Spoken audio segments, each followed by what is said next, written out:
an kun sigilen don n'a ye MINUSMA ka bi tagalen ka bɔ Kidal parce que an b'a dɔn k'a fɔ ko depuis MINUSMA donna Kidal région kɔnɔna la MINUSMA ye fɛn bɛɛ kɛ pour que ani Mali ɲɛmɔgɔ kana bɛn ko la a ye fɛn bɛɛ kɛ pour que ale bɛ ko o ko kɛ a kana kɛ Mali ɲɛmɔgɔ ɲɛna et puis MINUSMA ye fɛn bɛɛ kɛ depuis a donna Kidal région kɔnɔna la pour que a kana kan ninnu ni base ninnu ni poste ninnu a kan'u segin autorité malienne ma i n'a fɔ résolution 2690 b'a fɔ cogo min na u kun y'a laɲini de à l'époque MINUSMA ɲɛmɔgɔ de wulila ka taga se Kulubafo affaires étrangères la commission sigira ka kuma ka date dɔw ɲini Mali fɛ olu b'u retirer parce que ko ni o date ninnu tɛ n'olu taara taacogo sugu dɔ la k'a bɛ ka sababu ye a bɛ se ka gɛlɛya se olu ma u taar'u sigi de ka kuma très important an bɛ se ka taga nin don parce que n'an ko k'an bɛ taga kɔni don a bɛ se ka kɛ tiɲɛni o cadre kɔnɔna la date min kun fɔra Kidal la o kun ye novembre kalo tile 15 ka taga tile 16 la o de kun fɔra Kidal casque bleu kun kan ka Kidal bila kalo nata i n'a fɔ sini ye kalo tile fɔlɔ cogo min na novembre kalo tile 15 ka taa tile 16 la o de kun ye bɛnkan ye donc an ka mɔgɔw kun kan ka u labɛn ka bɛn o de ma mais comme depuis u sɔrɔna Kidal la déjà bɛɛ y'u ŋaniya dɔn yan bɛɛ y'a dɔn k'a fɔ k'u bɛ fɛ ka fɛn min kɛ u girinna ka communiqué fila k'an delila ka kuma kɛ ka kɔrɔ lakanabaliya bɛ na lataa lakanabaliya bɛ sɔn ka lato yan donc olu bɛɛ lajɛlen kɛlen kɔfɛ kunasini u balila k'a fɔ ko u bɛ sɔn ka taga ko kalo tile 30 ou bien 31 i m'a faamu kunu u y'a fɔ ko c'est probable olu ka taga bi i m'a faamu donc imaginez tile 15 k'o don o ni délai ni ɲɔgɔn cɛ u y'a daba mun kama olu ka taa k'a sɔrɔ armée ma labɛn ka taga Kidal parce que tile 2 labɛn tile 3 labɛn mais tile 15 olu bolo sa n'u taara ka kɔn tile 15 ɲɛ o b'a sɔrɔ armée ma labɛn donc yanni armée ka labɛn tiɲɛnikɛlaw bɛ se k'u labɛn ka kan minɛ ka embuscade da ka fossé créer ou bien ka labɛn sugu bɛɛ lajɛlen ka pour que ka armée bali ka don Kidal parce que ko in daminɛna Kidal et a bɛ ban Kidal inchallah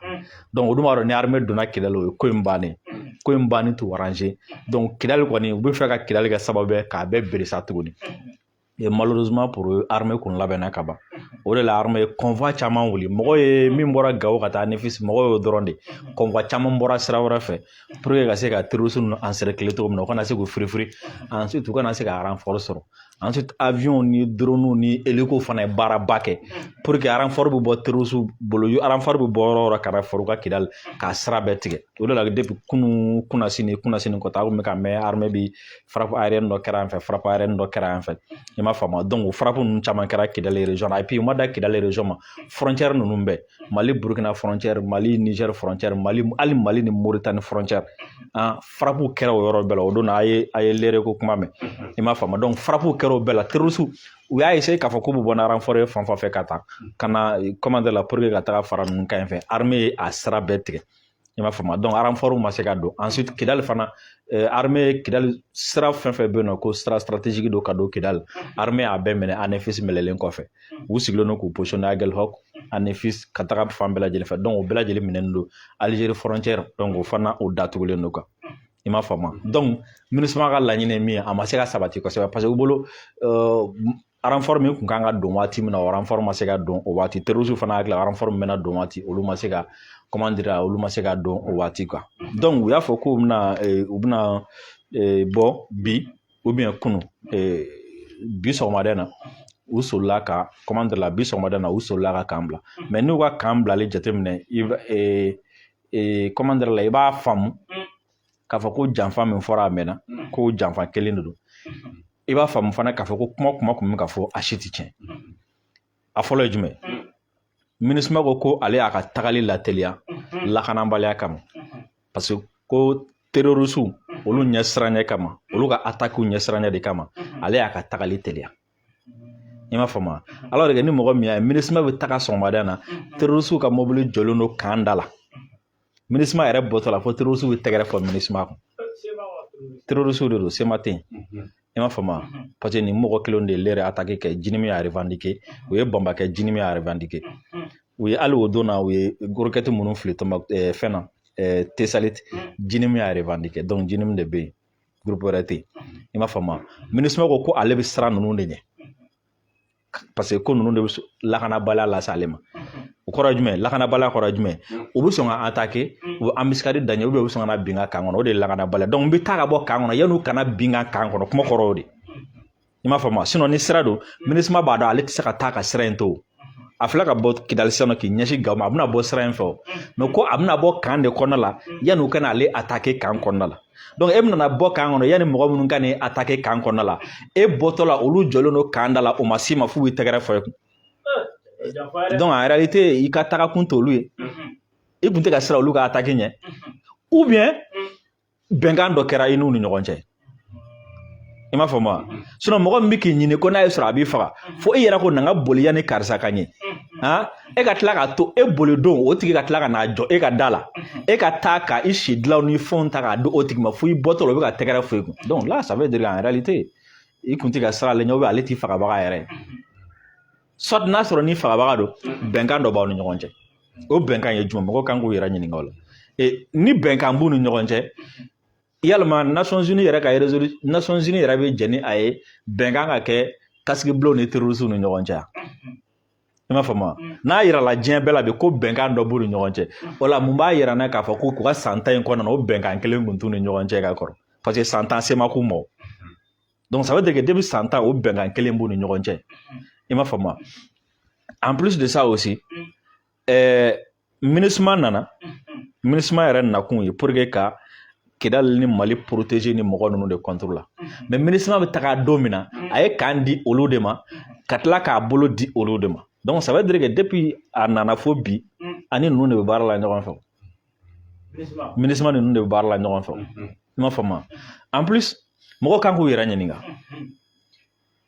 nin y'a c'est-à-dire c'est très clair nin ye prévu y'an bolo hali conseil de sécurité la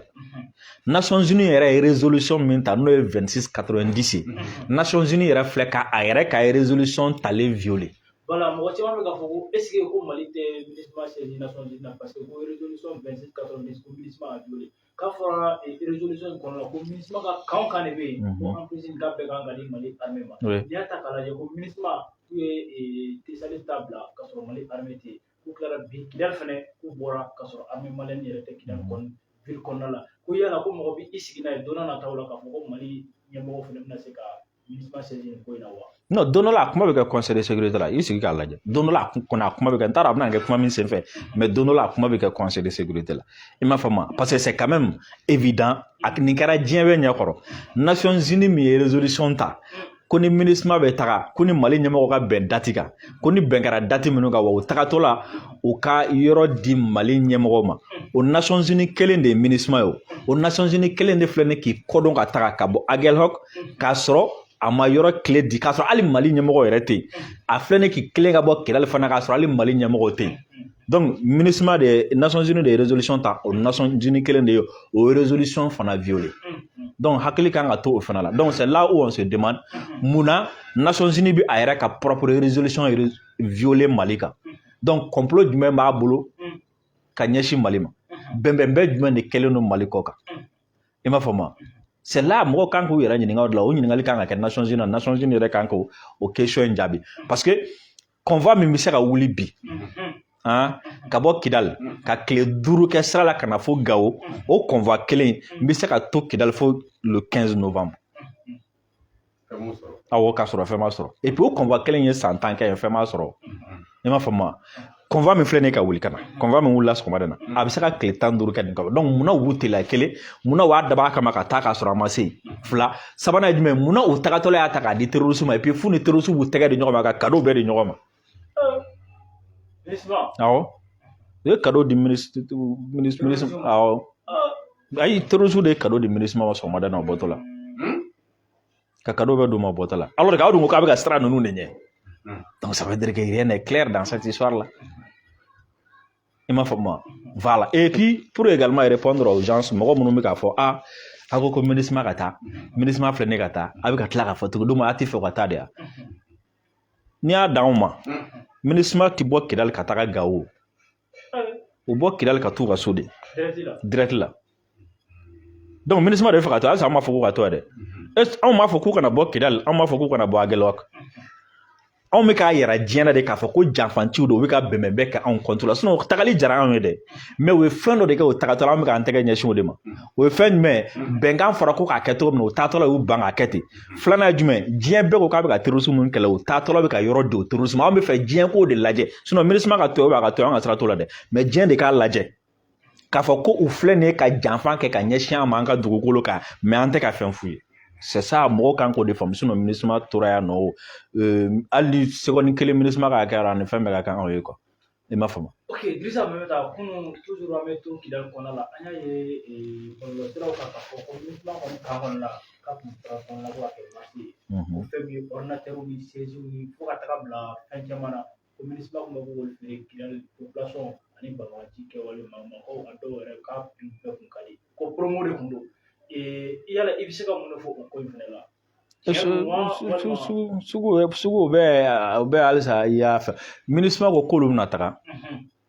maintenant k'olu tɛ se k'u ka minɛnw di a jateminɛ dɛ k'u tɛ se k'u ka minɛnw di état malien ma parce que k'u ye minɛn di état malien ma k'o kɔrɔ k'olu ye parti pris kɛ parti pris Mali ni jɔn cɛ Mali ni terroristes bɛ kɛlɛ la aw nana ka na Mali dɛmɛ aw taatɔ la ko n'aw ye minɛn di Mali ma k'o kɔrɔ k'a bɛ Mali dɛmɛ terroristes kan donc o kɔrɔ san 10 aw bɛ escroquerie de la yan a ni abus de confiance a tɛ ka terroristes kɛlɛ filanan ye jumɛn a tɛ se ka minɛnw di Mali ma a tɛ se ka di Mali autorités ma mais k'olu tagatɔ la minɛn minnu bɛ yen nɔ n'olu ka girin n'u ma se ka taa n'a ye k'u b'olu jeni mais ko minɛn dɔw bɛ yen nɔ k'u b'o di u baarakɛɲɔgɔn ma minnu ye baara kɛ olu ye Kidal jɔn ye baara k'u ye Kidal sema ninnu ni fɛn ninnu tɛ yan i m'a faamu k'u tagatɔ la b'u ka minɛn dɔ d'olu ma o minɛn di de o don na o de minɛn di de kɛra kɛlɛ ye parce que u taara dugu kɔnɔ ka taga u y'a lajɛ dugu kɔnɔ sisan nɔ olu yɛrɛ bolo mɔgɔ minnu ka d'u ye ordinateurs fauteuils ni frigo ni fɛnw u b'a di dɔw ma u bɛ dɔw feere dɔw ma duguladen tɔw de fana ko k'o tigɛ i m'a faamu a b'a d'an bɛɛ ma ou bien a bɛ min di ninnu ma anw b'a bɔ su la duguladenw fana y'u kɛ ɲɔgɔn kan ye sema yɛlɛma yɛrɛ dama u kɛ ɲɔgɔn kan yen quoi i m'a faamu u ye ɲɔgɔn bɔgɔ de la ko a ti di dɔ ma k'a dɔ to quoi soit a b'a d'an bɛɛ ma ou bien a b'a feere an bɛɛ ma mais k'a fɔ k'a b'a ɲɛna olu ma k'a di dɔ ma donc u y'o mankan de kɛ et puis après MINUSMA yɛrɛ ye communiqué k'a la o i m'a faamu ko dɔw taara don olu ka yɔrɔ kɔnɔna la ko ka minɛn dɔw saccagé ko ka minɛn dɔw ta k'a sɔrɔ olu m'a di mɔgɔ ma ko donc ko u ye kuma misɛnnin dɔ fɔ a la donc c'était vrai u ye minɛnw di mɔgɔw ma i m'a faamu ensuite a labanna kɛlɛ la et puis u ko k'u tɛ se ka minɛn min di état ma u y'a di ninnu ma c'est quoi encore o bɛɛ to janfa kɛlɛ yan hali u ka ordinateur k'u tɛ se k'a di Mali ma ko n'o kɛra k'olu ye parti pris kɛ mais u bɛɛ y'a image ye a ordinateur mun de tun b'a kɔnɔ o dili senfɛ u ye mun wɛrɛ d'u ma jɔn b'a dɔn mais ko n'u y'a di Mali ma o y'u kɛlen ka fara Mali ka terroristes kan mais u filɛ k'a di terroristes ma diɲɛ bɛɛ ɲɛkɔrɔ fo terroristes kɛlɛla la ça veut dire encore que la MINUSMA c'est clair.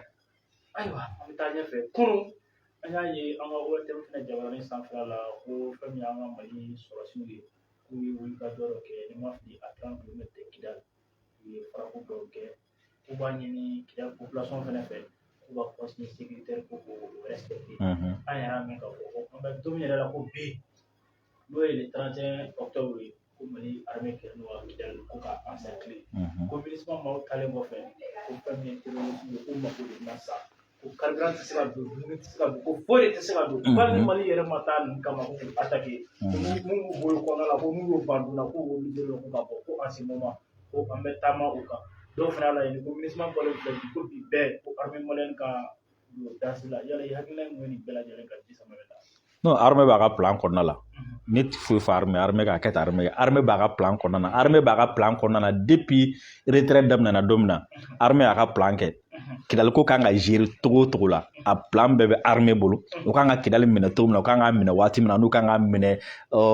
comment dire la heure min na a bɛɛ bɛ armée bolo kan ne tɛ n da don o la i m'a faamu a puis mɔgɔ si kana pression kɛ armée kan o la quoi i m'a faamu parce que fɛn caman bɛ en jeu i m'a faamu a ka di hali a ka di MINUSMA yɛrɛ sisan nɔ olu bɔra dɔrɔn armée ka a tilen ka taga don dɔrɔn ka taga nkalon da armée la k'a taara baga civil ma i m'a faamu u bɛɛ b'u ka plan na yan nɔ quoi mais o de la armée y'a dabɔ a kama i m'a faamu renfort fɛn fɛn bɛ na armée a bɛɛ tigɛ bibi na renfort tɛ se ka don Kidali o renfort tɛ se ka bɔ yɔrɔ si ka na Kidali bilen et puis mɔgɔ tɛ se ka bɔ Kidali fana k'i bɛ boli i m'a faamu wa donc c'est comme si ni non c'est comme si i ye sɛdenw gɛn ka don sulu kɔnɔ quoi u bɛ sulu kɔnɔ yan nɔ quoi i m'a faamu wa o kɔni o naji ko bi i de bolo i m'a faamu donc armée b'a dɔn a kan ka sɛdenw kɛ naji waati min na o bɛ yen mais fɛn min ye ka Kidali couper mɔgɔ bɛ k'a fɔ cogo min na ko hali ni armée ma don ni o ye Kidali blocus kɛ Kidali kan o fana ma ɲi dɔɔni i m'a faamu parce que civil minnu bɛ yen u bɛ taa an tɔgɔ tiɲɛ o fana la quoi i m'a faamu u b'a fɔ ko armée kɛlen don ka dumuni tigɛ civil la mais armée b'a dɔn a bɛna don cogo min na et puis voilà kow bɛ senna quoi n tɛ fɛ ka don détail la quoi kow bɛ senna i m'a faamu mɔgɔ ninnu sigilen don yɔrɔ o yɔrɔ a bɛɛ dɔnnen don i m'a faamu a bɛɛ dɔnnen don quoi i m'a faamu a bɛ ka traiter i m'a faamu n'u tilala traitement na parce que téléchargement ninnu fɛn ninnu bɛɛ banna ka ban quoi ça a bɛ ka traiter de dɔrɔn quoi ni traitement banna dɔrɔn i bɛ bala k'a mɛn dɔrɔn de k'a fɔ ko an ka mɔgɔ sigilen filɛ nin ye kan kɔnɔ quoi ayi kan minɛni o t'i foyi ye quoi i m'a faamu. Bisa an y'a ye k'a fɔ communication kɔni o yɛlɛmana nin wagati la parce que la anw b'a ye Burukina de tun b'a ka frappe drone ninnu bɔ k'u filmer k'u bɔ u ka jabaraniso la mais an tun taara k'o kɛ an ka mɔgɔ dɔw yɛrɛ tun b'a fɛ an ka autorité ka kisi k'an ye drone caman sɔrɔ olu ɲɛ mais k'an tɛ k'an ka image jira mais an y'a tile fila in na an yɛrɛ ka ORTM a bɛ ka taa o ko yalama jumɛn nalen don non n t'a fɔ fɛn kura tɛ parce que an ni Burukina ka situation tun tɛ kelen ye kosɛbɛ waati dɔ kɛra la surtout mura kɔfɛ gɛrɛntɛ caman kun taara k'anw sɛgɛrɛ nkalon caman kun dara anw na quoi i m'a faamu an bɛ ka taga baga civil de ma u bɛ siya dɔ fɔ ko an bɛ ka ninnu de bombarder u bɛ kabila dɔ fɔ k'an bɛ ka ninnu de bombarder donc u kun y'an ka armée yɛrɛ bɛɛ yɛlɛma k'a kɛ comme si n'an bɛ siyako kɛlɛ de la ou bien ni armée bɛ exaction dɔrɔn de la terrain kan quoi donc o de la waati dɔ kɛra la armée kun tɛ hali communiquer a ka opération kan i m'a faamu a tɛ communiquer a ka opération kan a tɛ communiquer a ka bombardement ni bombardement ni fɛnw kan quoi mais actuellement guerre déclarée entre l'armée et les terroristes i m'a faamu donc o communication ka nɔgɔn parce que fɔlɔ n'i kun ko k'i bɛ communication ni armée kun ko k'a bɛ communication sugu dɔ kɛ o y'a sɔrɔ guerre ma déclaré tantôt quoi donc u b'a fɔ à chaque fois ni armée kun y'a fɔ k'a ye nin kɛ wa non non a taara baga misigɛnnaw de ma ayi dɛ a taara bintigɛlaw de bombarder quoi i m'a faamu mais sisan bɛɛ diɲɛ bɛɛ ɲɛ b'a la terroristes wulila u bɛ ka armée kɛlɛ i m'a faamu donc ni ye image fɛn fɛn bɔ a la mɔgɔ si tɛ se k'a fɔ parce que terrorisme min yɛrɛ bɔra ka taa communiqué kɛ k'ale y'i attaqué yen fɛ ale y'i attaqué nin dugu in na ale y'i attaqué nin dugu in na donc n'i bɔra ka bombardement jira o dugu la jɔn bɛ se ka taa fɔ tuguni ko i sera bintigɛla ma ou bien k'i sera misigɛnna ma mɔgɔ tɛ se k'o fɔ donc fɔlɔ kuma kun cayara kosɛbɛ i b'a ye et puis a y'a sɔrɔ comment dire la taa ni ka segin kun ka nɔgɔn MINUSMA ma u ka mandat kun ma ban et puis an ka bombardement fɛn o fɛn opération kelen o kelen n'an kun y'a kɛ MINUSMA kun b'a kelen kelen bɛɛ rapport kɛ k'a yɛlɛma k'a turu a kun kan ko an sera mɔgɔ dɔw de ma i m'a faamu donc il a fallu d'abord que date caman kun bɛ yen nɔ olu ka se ka sɔgɔ fɔlɔ i m'a ye hali MINUSMA yɛrɛ ka taa ni ka segin ka dɔgɔ sisan i m'a ye u bɛ k'a ɲini u k'u bɛ taga Kidali ko fo ka avion de vol de autorisation d'olu ma u bɛna pankuru ta ka taa Kidali u bɛna i m'a ye o ye ɲɔgɔn sama a nɔfɛ parce que n'u ye pankuru ta sisan avion ta sisan nɔ k'u bɛ taga Kidali u b'u profiter o fɛ ka image ta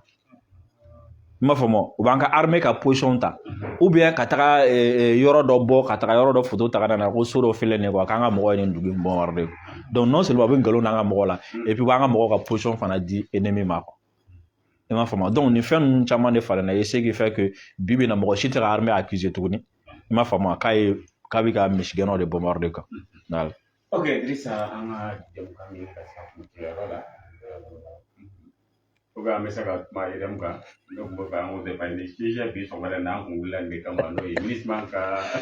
EDM wa bon EDM ko man gɛlɛn kosɛbɛ ne ma fili ko dɔ kan ka sɔrɔ sariya ka bolo kan mais EDM ko ye min ye n'an bɛ fɛ ka EDM ko ɲɛdɔn yan n'an bɛ fɛ ka EDM ko ɲɛdɔn yan mɔgɔ si kana parti pris kɛ n ye ministre ka mɔgɔ ye n ye syndicat ka mɔgɔ ou bien n ye fournisseur ka mɔgɔ ye n'an donn'o da fɛ dɔrɔn an tɛ EDM ko ɲɛ sɔrɔ dɛ an tɛ mɔgɔ si ka mɔgɔ ye min ye suɲɛni kɛ a bɛ bɔ cogo min na a ka bɔ quoi parce que ko dɔ bi ko in kɔnɔ min ma dɔn ko dɔ b'a kɔnɔ min ma dɔn courant kɔni tigɛra o ye jɛlen don courant tigɛra n'est-ce pas président fana ye wari bɔ o fɔra télé la diɲɛ bɛɛ y'a mɛn mais courant tigɛra donc kɔrɔ ko wari dɔ bɔra a ma se yɔrɔ dɔ la kɛ mɔgɔ b'a la ka min yɛrɛ fɔ ka ca o de ko président min yɛrɛ ye chef yɛrɛ ye n'o ye an ka ɲɛmɔgɔ ye ko maa ka sɔrɔ ka tila ka o ka wari bɔ ka di mɔgɔ ma o ka sɔrɔ ka tila ka taa président fana ɲagami ko ka tila ka kɛ ta ka kelen ka taa a bɛ ka mɔgɔ kunkolo fɛn dɔɔni non mɔgɔ kan ka faamu dɔrɔn k'a fɔ ko administration ye chaîne de don quoi chaîne de don président bɛ fo sanfɛ i m'a faamu mais président tɛ se ka don énergie kɔnɔ mais comité min sigira fɔlɔ non j'ai compris peut-être ministre ka communication an bɛ se ka ministre yɛrɛ ka communication min kɛra télé la fili caman bɛ communication i m'a faamu a y'a laɲini ka mɔgɔw rassurer mais fili caman bɛ communication yɛrɛ la quoi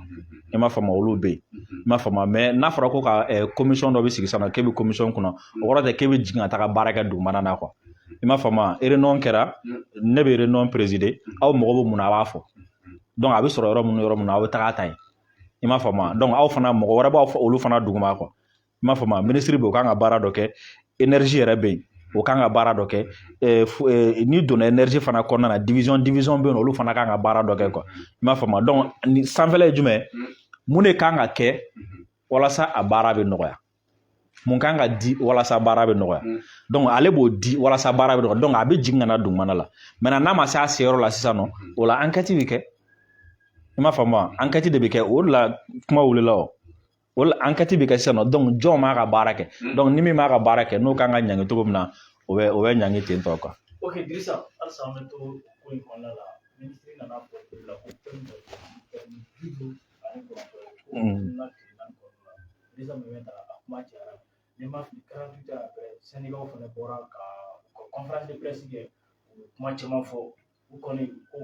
olu somɔgɔw wɛrɛ ko u denw vraiment ko u ka dɛmɛ sɔrɔ ko in kɔnɔ kɛnɛmana la yala i bɛ se ka mun fɔ n'i y'a ta k'a lajɛ conférence kɔnɔna la an bɛ se k'a fɔ ko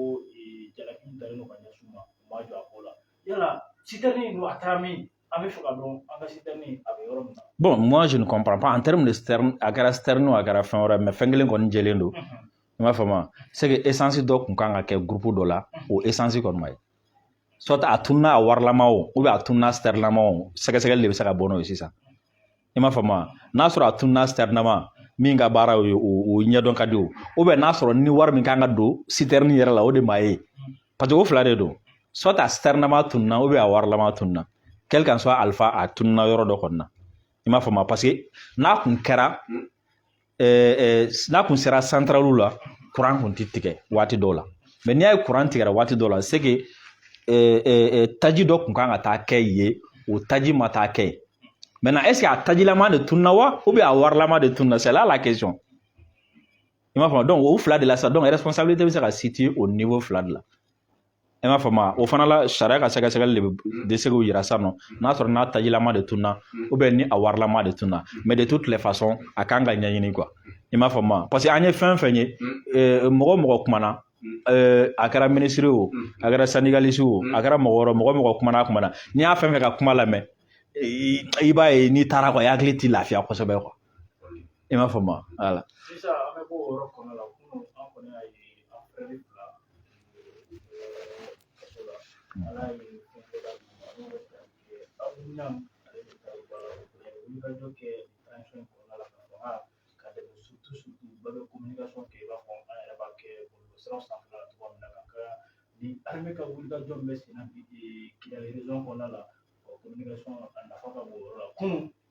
an ka fanga tigilamɔgɔw ye bila kɛnɛma liberté pour la yala i kɛlen ka nin information sɔrɔ i kɛra cogo di d'abord hadamaden comment dire la i ni mɔgɔ mɔgɔ ye ɲɔgɔn dɔn a ka liberté ka minɛ a la a man di ye quoi i m'a faamu a ka liberté ka to a bolo o de c'est ça i n'a fɔ sariya yɛrɛ b'a fɔ cogo min na quoi a ka liberté parce que n'a ka liberté b'a bolo fɛn caman bɛ yen hali n'a sɔrɔ ni n'a tɛ ɲɔgɔn faamu fɛn min na aw bɛ se ka kuma kɛ a bɛ ɲɔgɔn faamu o la a bɛ tɛmɛ parce que ce que moi je comprends nin fɛn ninnu na fɛn caman bɛ se ka k'an yɛrɛ dama ni ɲɔgɔn cɛ i m'a faamu mais de là ka kasoladon souhaiter ɲɔgɔn ye ou bien ka ɲɔgɔn kojugu souhaiter ɲɔgɔn ye ne tɛ bin o kɔnɔ jamais i m'a faamu sinon waati dɔ kɛra la i b'a dɔn ɲangi mɛnna an kan dɛ ko fo an ka bɔ ka fɛn dɔ ɲɛfɔ ou bien an ka yɛrɛ ka taa kaso la siɲɛ kelen i m'a faamu mais n'an bɛɛ bɛ kɛnɛma an bɛ se k'olu ɲɛfɔ an ni ɲɔgɔn cɛ o cela o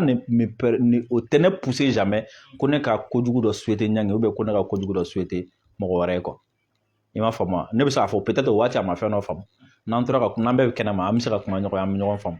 i m'a faamu mais k'a fɔ k'a ka taa kaso la moi je n'ai jamais souhaité ça et puis n'a ma ni fɛn sugu ninnu kana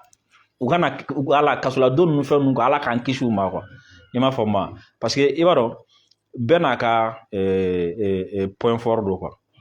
i m'a faamu e jawo ye i b'a sɔrɔ e ne tɛ ɲɔgɔn faamu dɛ mais qualité dɔ bɛ la o tɛ ne la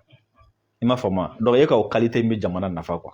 ne fana qualité dɔ bɛ ne la o tɛ e la quoi o fana bɛ jamana nafa quoi donc malgré k'an ka ɲɔgɔn faamuya b'a la e ka qualité jamana b'o sɔrɔ ne ka qualité jamana b'o sɔrɔ mais ni e tɛ kɛnɛ ma i ka qualité an b'a perdu don i m'a faamu donc n'an bɛɛ bɛ yan nɔ an bɛɛ ka qualité bɛ kɛ ka jamana pousser ka se fo sanfɛ kosɛbɛ quoi i m'a faamu mais ni dɔ b'an jɛ dɔrɔn o ka qualité ne tɛ se k'e jago i ka rôle jouer i tɛ se ka ne ka rôle jouer i m'a faamu bien vrai que mɔgɔw ɲɛ b'an bɛɛ la dɛ mais n'i ko dɔ ka rôle jouer a bɛ gɛlɛya i m'a faamu parce que ala ye bɛɛ sɔn hakili dɔ la a ma hakili min di dɔ ma quoi donc n'u bɛ kɛnɛma a nafa ka bon kosɛbɛ u bɔra kɛnɛma a diyara ye kosɛbɛ et malheureusement o don kelen Sidiki fana ka liberté provisoire du jugement tun bɛ yen mais o fɛn bilala comment dire la o délibéré bilala lundi la donc an b'a jigiya k'a fɔ lundi fɛ na le 6 Sidiki fana bɛna liberté provisoire sɔrɔ fɛn min ye bɛn fana ye ale fana bɛ yen nɔ an b'a jigiya k'a fɔ ale fana bɛna na fiɲɛbɔda sɔrɔ pour que an ka nin qualité ninnu fara ɲɔgɔn kan k'a kɛ ka jamana labaara quoi i m'a faamu o la différence fitinin minnu b'an ni ɲɔgɔn cɛ quoi n'an ye ɲɔgɔn sɔrɔ gɛrɛw ni fɛnw na quoi an b'olu gérer an b'olu parce que à chaque fois n'an ye ɲɔgɔn ye en off